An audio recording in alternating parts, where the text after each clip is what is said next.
जब हमारे प्यारे नबी के दादा आखिरी सांसें ले रहे थे तो उनके आखिरी अल्फाज क्या थे और उनके जाने के बाद नन्हे मोहम्मद की देखभाल किसने की। आइए इस दिल को छू लेने वाले वाक़े को जानते हैं। मक्का के सबसे बड़े सरदार, काबे के खादिम, तमाम कबीलों के मुअज़्ज़ज़ बुजुर्ग हजरत अब्दुल मुत्तलिब उन दिनों बीमारी के बिस्तर पर थे। कबीले के नामवर लोग उनके पास जमा थे। उनकी सफेद दाढ़ी सीने तक फैली हुई थी और आंखों में अभी भी एक खास चमक बाकी थी, पर हर कोई जानता था कि यह रोशनी अब बुझने वाली है। उनके जहन में बार बार एक नन्हे बच्चे की तस्वीर आती थी, वही बच्चा जो उनकी आंखों की ठंडक और दिल का सुकून था, वही बच्चा जिनके वालिद हजरत अब्दुल्ला उनकी पैदाइश से पहले ही इस दुनिया से जा चुके थे और जिनकी वालिदा बीवी आमना रजी अल्लाहु अन्हा भी अबवा के मकाम पर 2 साल पहले इंतकाल फरमा चुकी थी। नन्हे मोहम्मद सल्लल्लाहु अलैहि वसल्लम जो उस वक्त महज 8 बरस के थे की पेशानी पर एक अजीब और पाक नूर हमेशा जगमगाता था। हजरत अब्दुल मुत्तलिब ने अपने नन्हे पोते को पास बुलाया, कमजोर हाथों से उनके सिर पर शफकत से हाथ फेरा, उन्हें सीने से लगाया और धीमी लेकिन पुरयकीन आवाज में बोले, ये बच्चा बाकी सबसे अलग है। फिर उन्होंने अपने बेटों की तरफ रुख किया और कहा,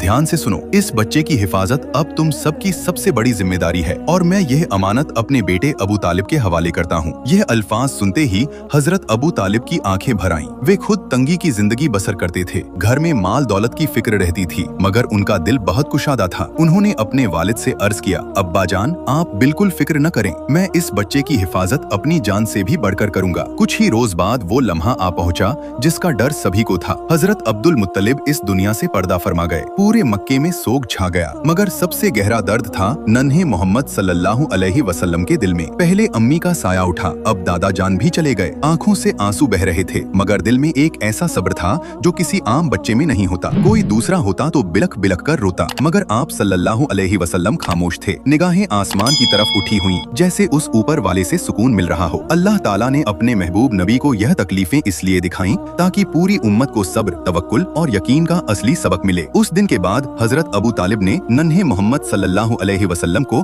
अपने घर में अपनी औलाद से भी बढ़कर रखा। घर छोटा था, खाने में तंगी रहती थी, मगर जब भी आप सल्लल्लाहु अलैहि वसल्लम उस दस्तरख्वान पर बैठते, उस खाने में अजब बरकत उतर आती। एक मशहूर वाकया है, एक बार घर में बस इतना खाना था कि 2-3 लोग मुश्किल से खा सकते थे। हजरत अबू तालिब की बीवी ने कहा, आज तो बच्चे भूखे रह जाएंगे, मगर हजरत अबू तालिब ने नन्हे मोहम्मद सल्लल्लाहु अलैहि वसल्लम को पास बिठाया और कहा, बेटा हमारे साथ बैठो और खाओ। जैसे ही आप सल्लल्लाहु अलैहि वसल्लम ने बिस्मिल्लाह पढ़कर पहला लुकमा उठाया, वो थोड़ी सी नेमत बढ़ती चली गई। सारे बच्चों ने खाया, बड़ों का पेट भरा और थाली में तब भी खाना बचा रहा। यही है हमारे नबी की बरकत, जहाँ थोड़े में पूरे घर के लिए काफी हो जाता था। सुभान अल्लाह। जो लोग नबी पाक सल्लल्लाहु अलैहि वसल्लम से सच्ची मोहब्बत रखते हैं, कमेंट में सुभान अल्लाह जरूर लिखें और अगले पार्ट के लिए अभी सब्सक्राइब करें।